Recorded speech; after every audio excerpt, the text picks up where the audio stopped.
অঙ্কুশ নিজের production house কেন খুললো? কাজ পাবে বলে। এটা তো আমি মনে করি, এটা তো আমি মনে করি। না, আমি নতুন নিজের প্রোডাকশন হাউস খুলেছি, তার কারণ হচ্ছে যে আমি নিজের মতো করে যাতে সিনেমা করতে পারি এবং নিজের মতো করে গল্প বলতে পারি, যাতে সবাই এসে যাতে সেটাকে বাধা না দেয় যে না তুমি এটা করবে না, তুমি এটা করবে না, একটু নিজের মতো করে যাতে গল্প বলতে পারি। আর কিছু না, শুধু এটাই। আচ্ছা, যাই হোক, আমি আমার দিকটা বেশি করে ভাবছিলাম। ঠিক আছে, নেক্সট কোয়েশ্চেনে চলে যাচ্ছি, যে এমন কোনো কাজ জীবনে যেটা তুমি খুব রিগ্রেট করেছো করতে পারোনি বলে? না, আমি সেইটা রিগ্রেট করিনি।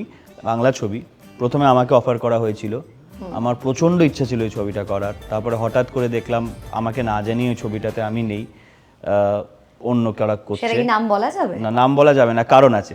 আচ্ছা। তখন রিলিজের পর ফ্লপ করে গেছিল, তারপর আমি আফসোস চলে গেছে। অঙ্কুশ আদৌ কিপটে নাকি এটা শুধু অপবাদ? আমি একটা কথা বলতে চাই, এটা একটা বিশাল বড় অপবাদ।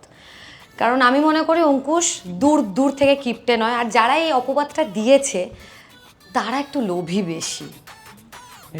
বলছিলাম না, ওটা আদার সাইড আছে, বেরিয়ে আছে এই যে এই দিকটা।